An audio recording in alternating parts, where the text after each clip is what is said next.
So this is a video of the Oliver Super 88. It has a trip bucket on the front, which actually operates by moving this lever forward, which uses a cam system. It cams off the bottom. It has a small bucket. The linkage is supposed to be set up here, which actually pulls on this cam system and pulls on the cam system and then attaches to the front in this area.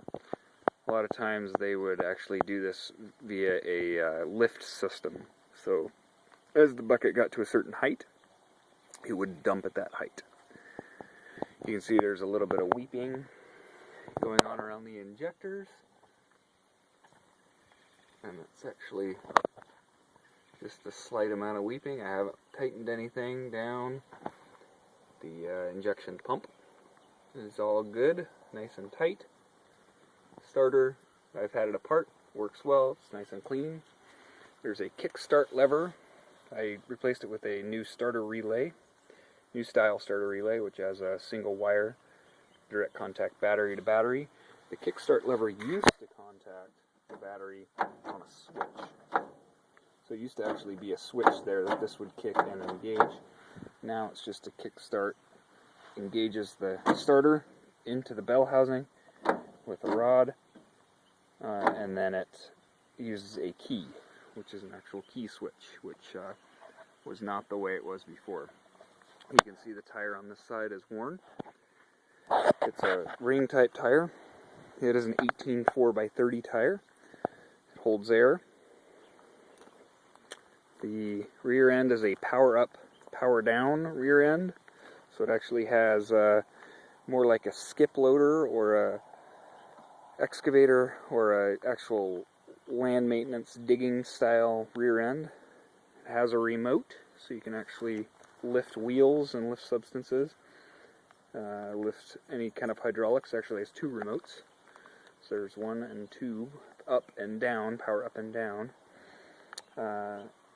And then the adjustable points for the rear end. The PTO housing is actually right here. So there's the PTO itself, and then there's a small housing with a brake. The rod here, you can see where it's very worn on the bottom. It moves back and forth, and moves back and forth. It actually is meant to move.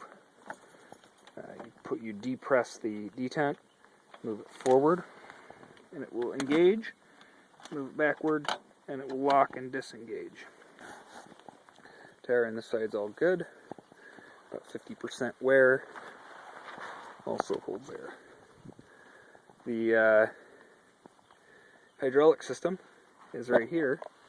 It's held up with a pair of vice grips. This was a lever, which I just didn't weld anything under the knob because the vice grips were simple enough. They work, and so I didn't see any reason to change it. The steering is all manual. There is no power steering. The battery box, which apparently had a mouse, make a nest in here. Has some moss.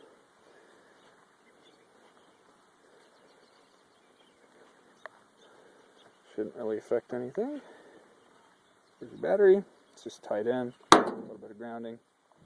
This was for the glow plugs. I don't see the need for it because I never had to use the glow plugs. The off, you just push it all the way forward and that'll shut the fuel cutoff switch off. Start it in about halfway up. So that's just a speed selector. There's an auxiliary hydraulic tank which actually feeds down into the bottom. Gear shift with the boots all good, doesn't leak, so there's no water getting into the transmission. It's all sealed plate. The valving on the front, I'll actually switch around as I get around there. This is where the old style pulley system would have mounted. As you're rattling around without it, it's actually better for it not to be on because it'll ruin this housing and the bearings going to it if it rattles back and forth forward and back, it'll rock and actually wear out this bearing. Then it'll start leaking oil through the hydraulic system. Dual filter setup for oil. That's the oil filtration. The intake manifold, and on the top of it is where the glow plugs are. Well, it's not really a glow plug, it's actually a heater system. And that's actually in the very top. You can see the wire coming out of the bottom. It is just disconnected. There's no reason to have it connected unless you really are in a cold environment. And I have done a cold start in this with snow and never had an issue. This is the filter, electronic fuel pump. It's just mounted to the front. And then the single GM charging alternator.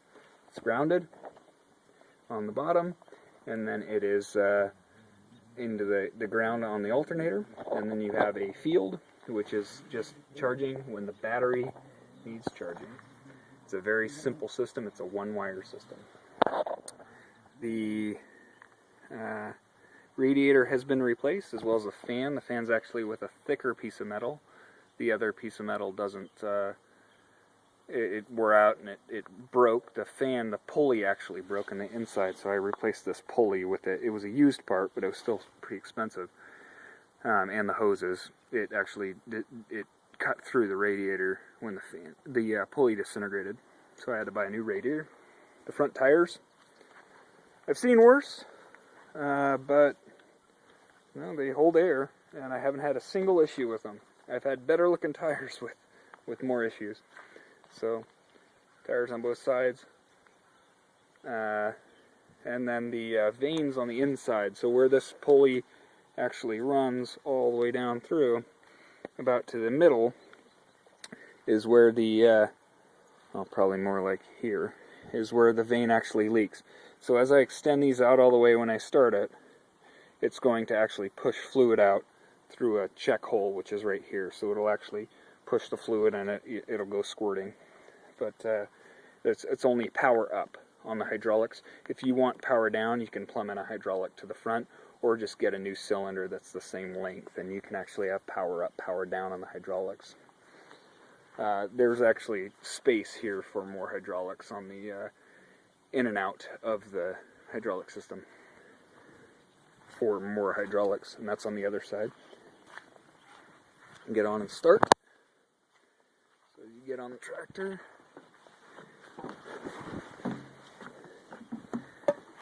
Seat needs replaced, or just drive with it. This is actually a plumbing system, but it was this way when I got it, and it seems to work fine. This goes to the rear end, so in order to get flow to the rear, you would open that, close this, and you would get flow of oil to the rear. Close this and open this, and you get your flow of oil to the front. So your pressure and your return. So pressure return, and then you have the intake right here from the pressure side coming in to the single lever. So you either run the front or the rear at once. Gear shift pattern right there. You have a 6-speed transmission. It actually works well. So to start it, just take the key, make sure that it's halfway up the throttle chain or so. You can hear the fuel pump starting. Go ahead and take it out of gear there. And that's the starter kicking over. Forgot you have to push the kick in. And then let the kick out. So if you let the kick out, it'll actually it'll start right up if you let the kick out and the starter gear goes. Clutch is here. Nice and solid, a lot of play in it. You can see how it's just puffing a little bit of blue smoke. That's totally normal for fuel when it's cold. The brakes all work. Then they actually both lock. So they both have the locker system on the back of them. Push them all the way forward and lock them. Don't trust them, but they do stay. You want to brake both, hit the middle. You want to brake the right wheel, brake the right. And they also have the kick system here. So the hydraulic is there on the back.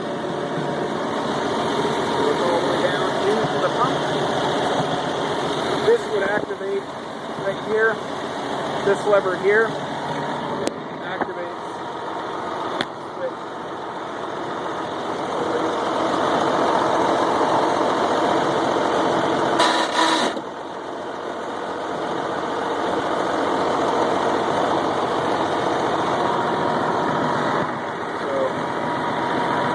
Up, and there goes the oil I was talking about.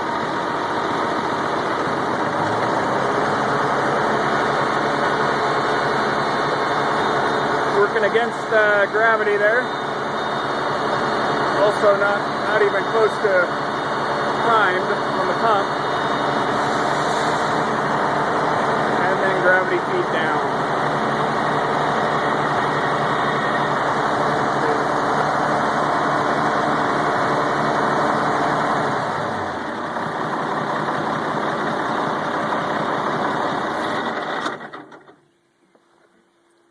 Turn the key to the off switch. I always remove the key and then put it back in. That way I know I've turned it off. That's pretty much it. There's the fuel cap, radiator cap. It's got a top blowback, or well, non-water entry system, I guess. And then the PTO, which just grinds. If you hit it, there's a little coupler inside that just grinds. So you hear it go.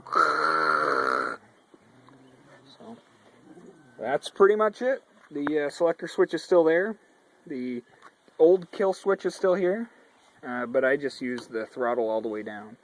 This was the old lighting and blinker system. And then there's the wires for the old hydroelectric system. Let me know if you need any more videos.